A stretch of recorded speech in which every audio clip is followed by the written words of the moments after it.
Hello guys, welcome back to my YouTube channel ya. Kali ini saya akan coba menceritakan sebuah kasus kriminal lagi guys. Kasus ini datang dari seorang yang bernama Carl Gugasian. Carl Gugasian ini adalah seorang tahanan Amerika yang menjalani hukuman selama 115 tahun penjara guys, karena kasus perampokan bank. Dia dikenal sebagai The Friday Night Robber atau perampokan hari Jumat. Dia mungkin penjahat perampokan paling produktif ya, atau paling cerdas dalam sejarah Amerika Serikat. Bagaimana kronologis ceritanya, kita simak video ini sampai selesai ya guys. Tapi sebelum kita nonton video ini, jika kalian suka dengan channel ini, jangan lupa di subscribe, like, komen, dan share ya guys. Thank you guys.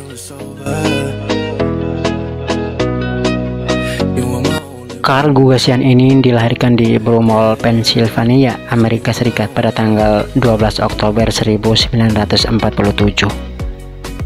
Kenapa Carl Gugasian ini dikenal sebagai penjahat yang produktif atau penjahat yang cerdas dalam melakukan perampokan tersebut?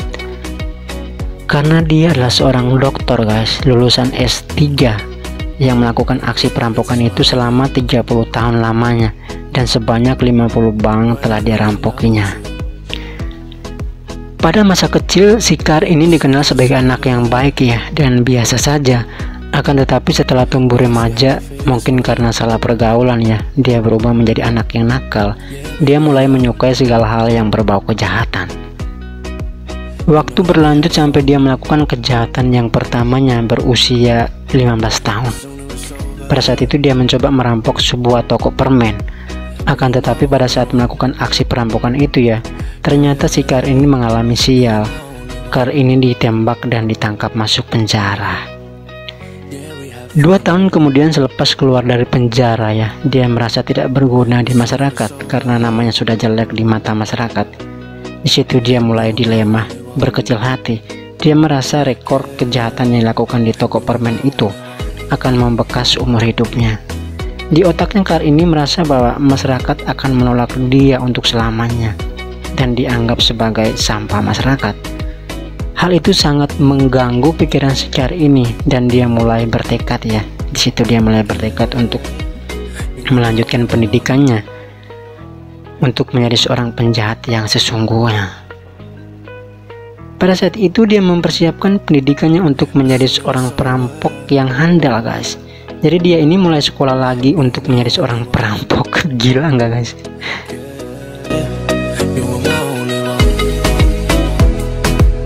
Setelah lulus SMA ya, dia melanjutkan kuliah S1 dan dia mengambil jurusan yang kira-kira berhubungan dengan teknik-teknik untuk merampok.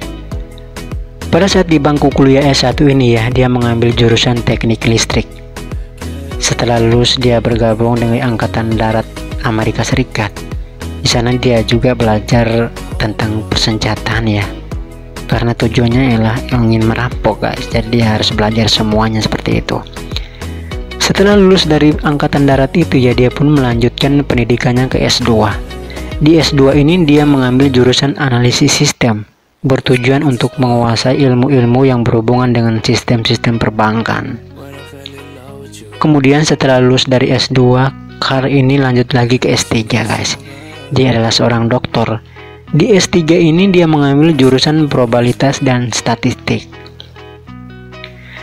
Setelah pendidikannya sudah selesai dan sudah menguasai ilmunya semua ya, si Carl ini mulai menyusun rencana-rencana untuk merampok bank. Dia mulai membuat denah dan menyusun schedule sampai 8 skrip. Sampai pada tahun 1973, disitulah dia mulai melakukan aksi perampokan yang pertamanya. Carl ini memang dasar orang yang cerdas dan dibekali pendidikan tinggi ya, sehingga dalam melakukan aksi perampokan itu dia selalu merencanakan secara terperinci. Pertama, dia merencanakan bagaimana caranya berlari. Jadi dalam merencanakan pelarian, dia menyiapkan sebuah kendaraan di tengah hutan. Di tengah hutan itu dia menyiapkan tempat untuk menyimpan hasil rampokannya, dan juga menyiapkan kendaraan lain ya untuk kabur dan menghilangkan jejak.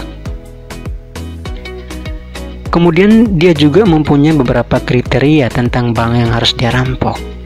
Dia tidak sembarangan merampok bank guys.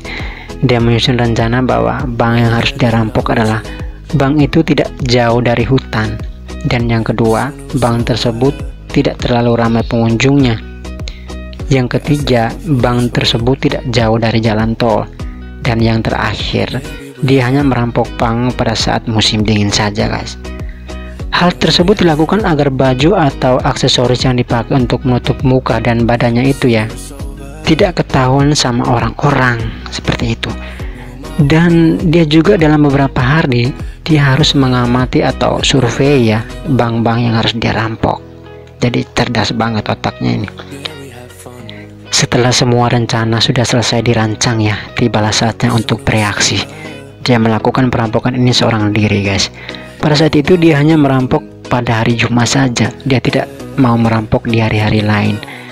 Kenapa dia melakukan di hari Jumat saja? Karena hari Jumat adalah hari weekend. Jadi maksudnya Sabtu Minggu libur, sementara hari Jumat adalah saat dimana orang-orang sepi untuk mengunjungi bank ya. Akan tetapi uang yang ada di bank itu sedang banyak-banyaknya. Pada saat melakukan aksi perampokan, dia selalu merampok 2 menit sebelum jam tutup bank. Di situ banyak orang atau karyawan sedang santai ya, menyiapkan laporan untuk tutupan. Pada saat melakukan aksi perampokan, si Kar ini mengendarai mobil curian. Ternyata dia juga suka nyolong mobil orang, guys, dan menggunakan topeng untuk menutup muka sehingga orang tidak mengenalinya. Pada saat masuk ke dalam bank, dia berjalan seperti orang pincang, guys, dan sambil menodong senjata ke penjaga teller bank. Dia memperhitungkan dengan cara jalan pincang seperti kepiting tersebut ya, agar orang tidak bisa memprediksi tinggi badan dia. Dan dalam melakukan aksinya itu tidak boleh lebih dari 3 menit. Setelah 3 menit berlalu, targetnya harus dapat dan dia pun keluar dari bank dan kabur menggunakan mobil menuju ke hutan. Itulah gunanya hutan, guys. Di dalam hutan tersebut dia sudah mempersiapkan sebuah motor trail dan tempat persembunyian khusus untuk menyimpan barang-barang yang dia rampok. Setelah dia menyimpan hasil rampokan itu ya, langsung menaiki motor trailnya menuju jalan tol. Di sana dekat jalan tol dia sudah mempersiapkan juga sebuah mobil lagi. Kemudian motor trailnya tersebut dimasukkan ke dalam mobil, kemudian kabur menggunakan mobil tersebut, guys. Kar Gugasian ini dalam melakukan aksi perampokan itu ya, dia berprinsip bahwa tidak melukai korbannya atau tidak membunuh orang yang menjadi target perampokan itu. Hanya barang-barang berharga yang dia rampok, dan selama 30 tahun dia melakukan aksi perampokan tersebut ya, memang tidak ada korban jiwa yang meninggal dunia. Dalam melakukan aksi sampai dia merampok 50 bank dengan menggunakan cara yang sama ya, kurang lebih 30 tahun lamanya itu. Dan aksinya tersebut tidak ketahuan sama sekali. Itu luar biasa, guys. Hingga waktu berlanjut sampai 30 tahun pada saat itu adalah titik dari peristiwa bagaimana si Kar ini ditangkap oleh pihak kepolisian.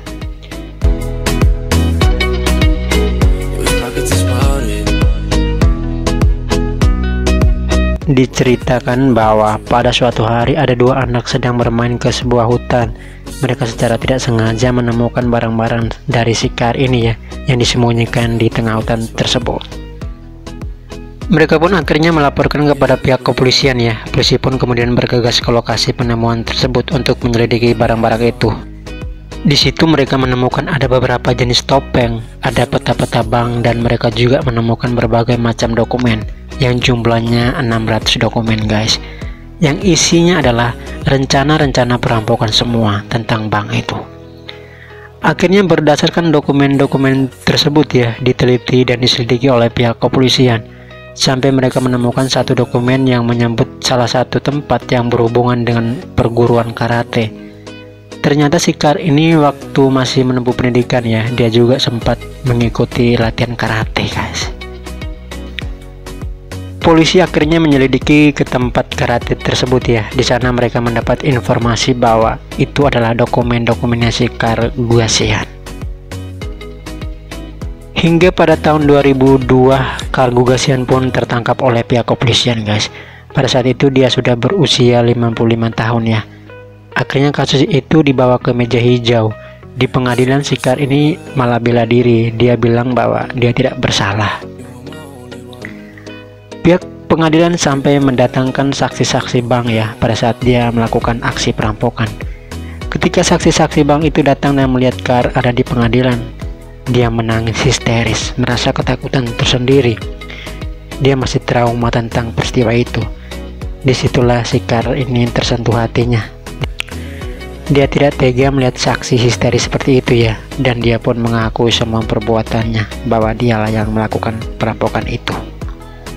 Akhirnya pihak pengadilan menjatuhkan hukuman 115 tahun penjara ya. Akan tetapi di dalam penjara, kelakuan si Carr ini baik ya, dan dia juga sering membantu pihak kepolisian dalam memecahkan kasus yang sulit.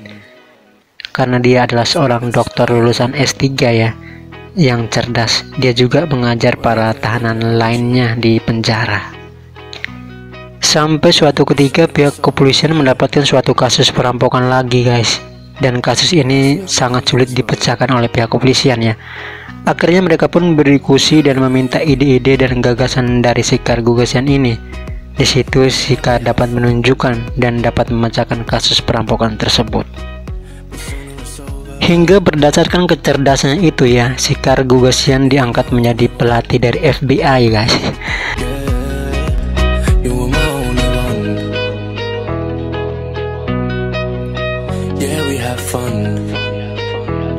Akibat dari kecerdasan dan membantu pihak kepolisian itu ya, dia pun mendapat pengurangan hukuman dari 115 tahun penjara menjadi 17 tahun penjara saja guys. Luar biasa itu orangnya. Hingga pada tahun 2017 lalu ya, dia pun dibebaskan dari penjara. Mungkin sekian dulu ya cerita tentang Carr Gugasian ini ya, untuk mengisi hari-hari kalian aja. Thank you guys.